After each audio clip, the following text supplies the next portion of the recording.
Buenos días, soy el profesor Mauricio Beltrán y estamos lanzando el canal profebeltran.com para tratar de explicar lo que quedó consignado en una primera investigación que fue a la postre una tesis doctoral en Derecho. Recibí el título de la Universidad Externado de Colombia en el 2016 y en el 2017 publiqué el libro que titulé en aquel entonces ¿Por qué la corrupción y el crimen organizado se reciclan en Colombia? Allí había un factor que me hizo reflexionar muchísimo, y es por qué, si es fácil evidenciar, o es relativamente fácil evidenciar cuál es la gran disfuncionalidad, es decir, la mezcla de corrupción e ineficiencia que afecta a la justicia criminal, que la hace ineficiente y que propicia corrupción. Eso es disfuncionalidad, una mezcla de corrupción e ineficiencia.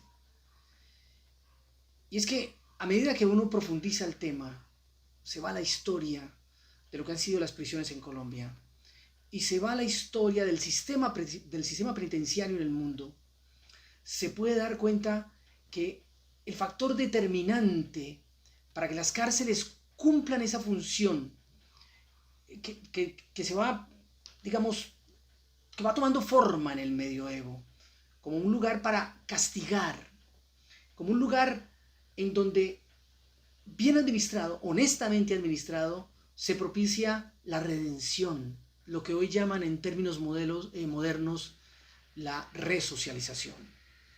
Porque una cárcel o una prisión, la cárcel cuando se está siendo procesado, la prisión cuando ya se es condenado, bien administrada, honestamente bien administrada, lleva al individuo a confrontarse consigo mismo, en la medida en que no tiene control sobre sus actividades como ser humano mínimas.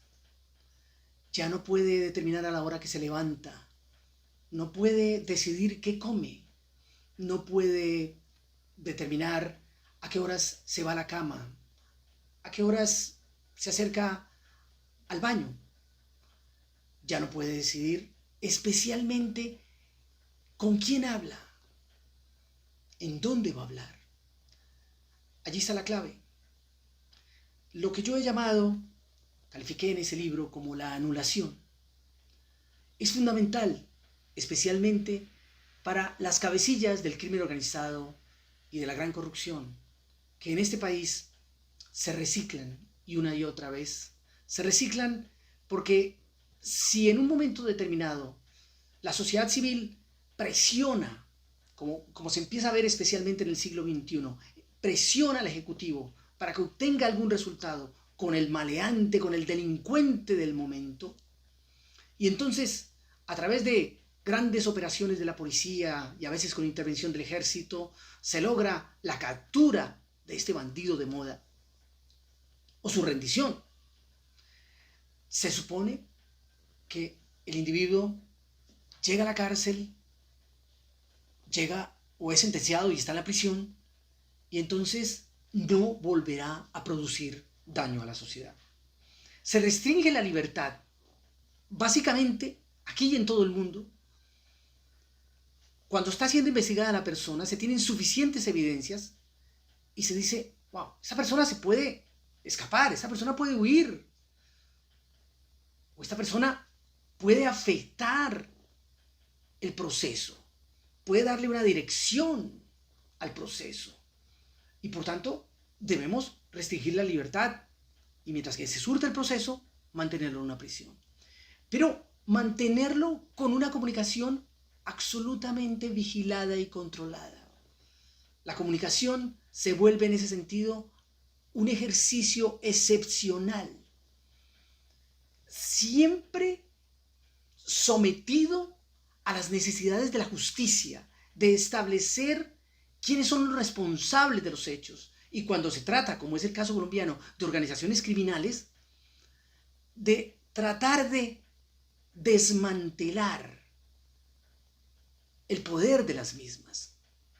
Y eso implica, desde luego, establecer quiénes en la misma autoridad, en la misma justicia criminal o en la política han estado colaborando, ayudando a que la organización criminal se mantenga. Esto es fundamental, pero es de sentido común. Y mi pregunta en el 2016 era un poco, y lo planteé así en esa primera versión del libro, como un concepto que parecía imposible de entender, de asumir por alguna clase de dificultad intelectual.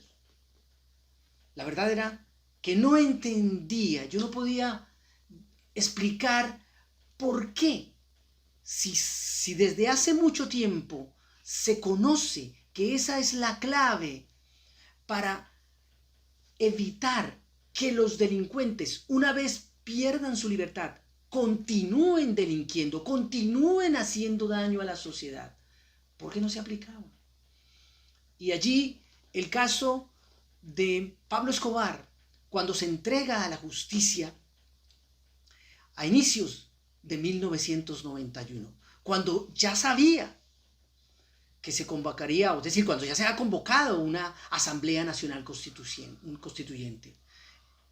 Y él prometía, se fue con el sacerdote García Herreros, bajó un helicóptero a la cárcel, y él, las palabras al presidente Gaviria de entonces es: presidente, le van a llegar con chismes, que yo estoy aquí delinquiendo, eso es falso. Él, como todos los delincuentes, hoy, más de 30 años después, siguen aduciendo que en realidad buscan la paz, la reconciliación y que están dispuestos a abandonar el crimen. Ese ejemplo de Escobar es muy interesante porque un año después, cuando simplemente se esfuma una noche, porque eso fue lo que sucedió, no se trató de una balacera o de una voladura de toda una sección de la cárcel o un túnel cuidadosamente elaborado por meses. No, tenía el control de la cárcel porque además estaba construido sobre un terreno de su propiedad. La cárcel estaba hecha a la talla y la medida del señor Pablo Escobar. En ese momento, el narcotraficante más poderoso del mundo entero. Y entonces, cuando se esfuma aquella noche, ese viceministro que estuvo como por 2 o 3 horas rehén de Pablo Escobar, descubriría él mismo que allí había una central telefónica. En aquel entonces, desde luego, los celulares apenas iniciaban, a ser populares, empezaban a ser usados, y el crimen organizado, desde luego, fue el primero que recurrió a ellos. Pero no se trataba de celulares.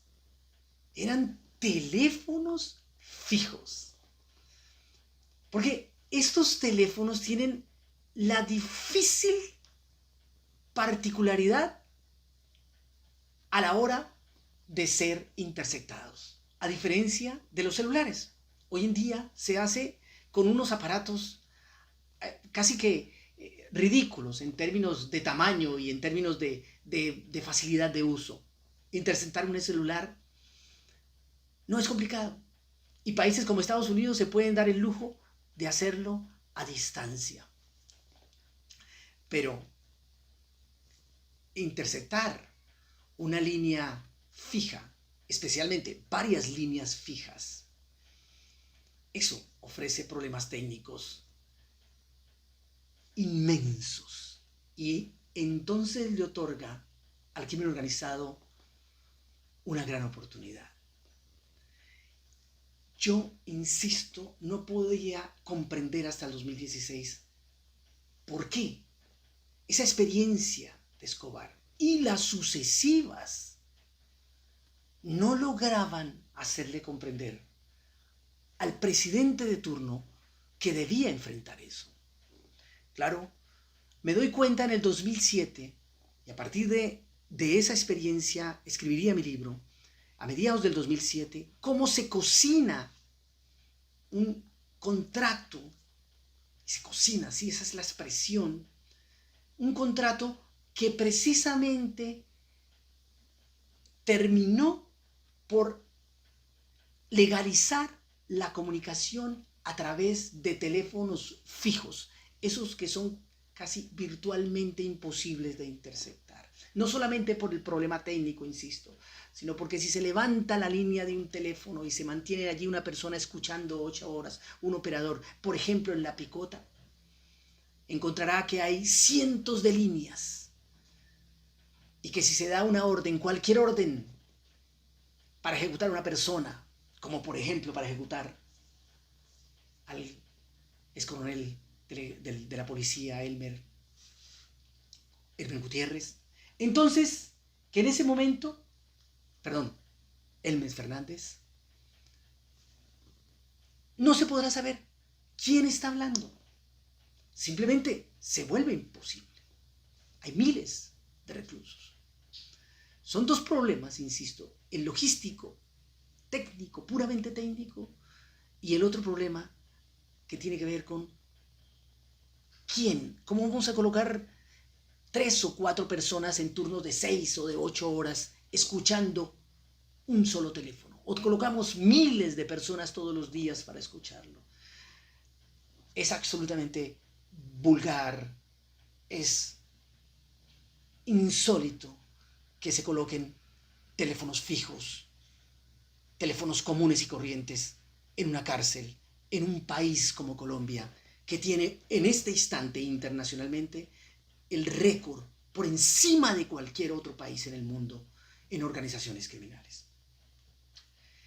Pues bueno,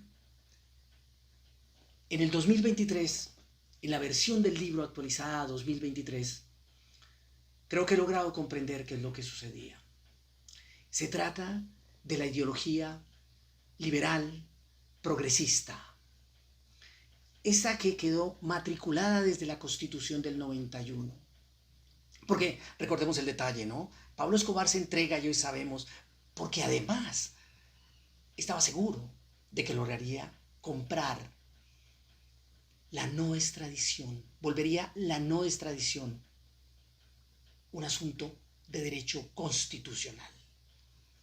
Él y el cartel de Cali, tenemos hoy, sabemos la información por los informantes en los Estados Unidos, compraron básicamente ese artículo 35 de la Constitución de 1991. Pero allí estaba el progresismo, venía el progresismo, que es marxismo con la cara lavada, y los liberales que se habían asociado, convencidos, en un texto que escribí hace unos años, lo demuestro con los mismos testimonios de los miembros de la Asamblea Nacional Constituyente, convencidos de que la extradición de nacionales había que prohibirla. Pero además convencidos, más bien completamente comprometidos en que el derecho penal, las normas que insisten en que no se puede tomar la vida de otros, que no se pueden tomar los bienes de otros, que no se puede extorsionar, que no se puede desaparecer, que no se puede torturar, que no se puede violar, que no se puede reclutar niños para convertirlos en depredadores, que todas esas normas se podían seguir negociando, como venían haciéndose desde 1958 y que empezó con un vigor impresionante en 1982 con las guerrillas. Pero sin tratar de extenderme, sin querer confundirlos, quiero insistir en este punto. Es esa mezcla de corrupción e ineficiencia en el manejo de la justicia, en las cárceles, que permite, por ejemplo, desde el 2007, que cientos de teléfonos estén instalados en las más de 120 cárceles que tiene el país y que administra el INPEC. Y por esos teléfonos se tiene una garantía para seguir delinquiendo. Pero el progresismo no lo entiende, el señor presidente no lo entiende. Creí en que el señor presidente podía cambiar esta circunstancia. ¿Por qué? Porque igual que muchos otros colombianos, sentimos que sus ataques frontales, valientes, diría uno, desde el 2007, no solamente contra el paramilitarismo y las conexiones groseras con miembros de la fuerza pública, con políticos, con lo que después se conoció como la parapolítica, sino después el descifrar la corrupción de la izquierda en la alcaldía de Bogotá, a pesar de que era de su propio partido, su insistencia acerca del cartel de la toga, la corrupción en las altas cortes, Odebrecht durante el gobierno Santos, situaciones de corrupción gigantescas. Y el presidente, el hoy presidente, estaba allí, detrás, siempre en primera línea, como le gusta a él. Y yo confié, pensé, sin compartir nada de su ideología, porque es una ideología que no resiste la evaluación histórica. No hay un solo lugar en el mundo donde el progresismo o ese marxismo disfrazado haya logrado algo más allá de la miseria y de convertir estados medianamente democráticos en dictaduras totalitarias. Pero a pesar de eso, este es el hombre, no tiene ningún interés, no tiene rabo de paja. Y le entregué la copia, le hice entregar la copia de mi libro en el 2017, con la esperanza de que si algún día se convertía en presidente de la República, cambiaba esto. Pero no, el presidente sigue atrapado por su ideología, convencido, absolutamente convencido, así las evidencias se lo demuestran, y él lo sabe en una declaración esta mañana o ayer contra el clan del Golfo. Él sabe que el clan del Golfo, él sabe que las tales disidencias, que las guerrillas, el ELN, todos están dedicados al crimen. Ya no les interesa el poder, algo sobre lo que voy a insistir mucho en ese canal. Los seres humanos buscamos, es una expresión natural de nosotros los seres humanos, buscamos en esta vida riqueza, placer, reconocimiento o honores y poder. Él se dedicó a buscar el poder y recurrió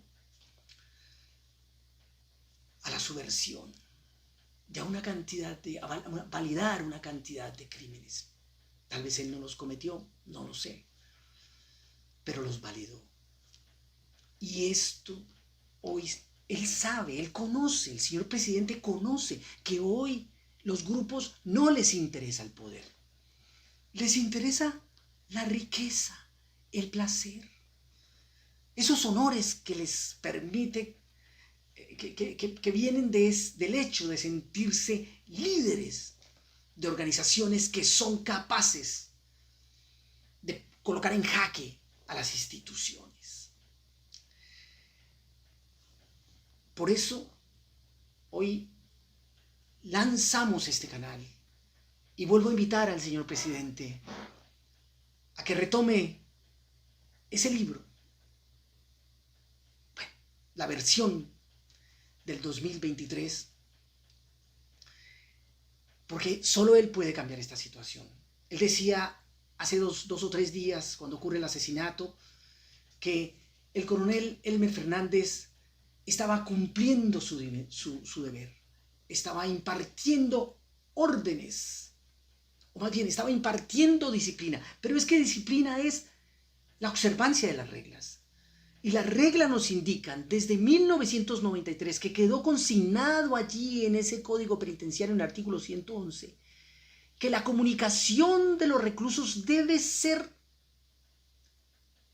excepcional.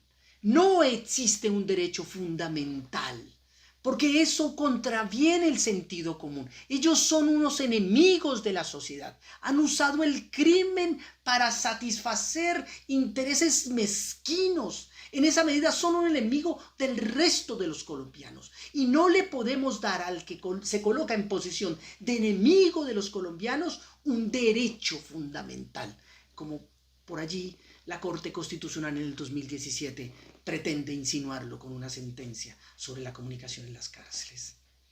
Esa ideología nos está haciendo mucho daño, pero el presidente de la República podría cambiar esto.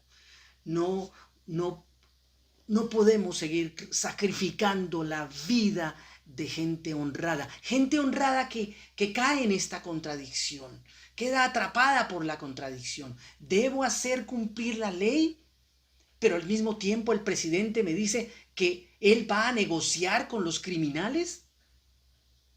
Entonces, el señor Pipe Bueno, por ejemplo, uno de los protagonistas, uno de los criminales del momento, entonces está mandando derechos de petición a los Estados Unidos, al embajador.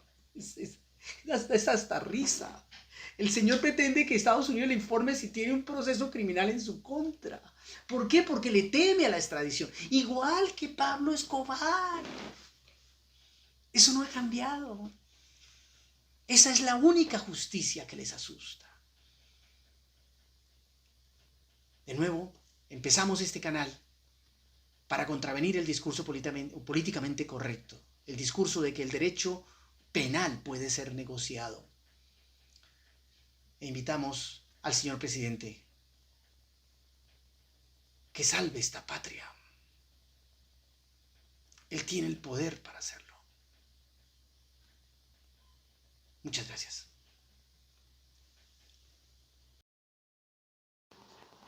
Los invito a visitar mi portal profebeltran.com. Allí podrá descargar usted algunos documentos gratuitos. Por ejemplo, el libro a partir del cual nace esta idea, la de crear este canal. Su versión actualizada de 2023 puede ser descargada gratuitamente en profebeltran.com. Y como no recibimos ninguna contribución de persona natural o jurídica, para no poner en peligro el compromiso con la verdad, lo invito a usted a que contribuya en la cantidad que usted desee para poder mantener esta charla sobre la trágica realidad colombiana. Muchas gracias.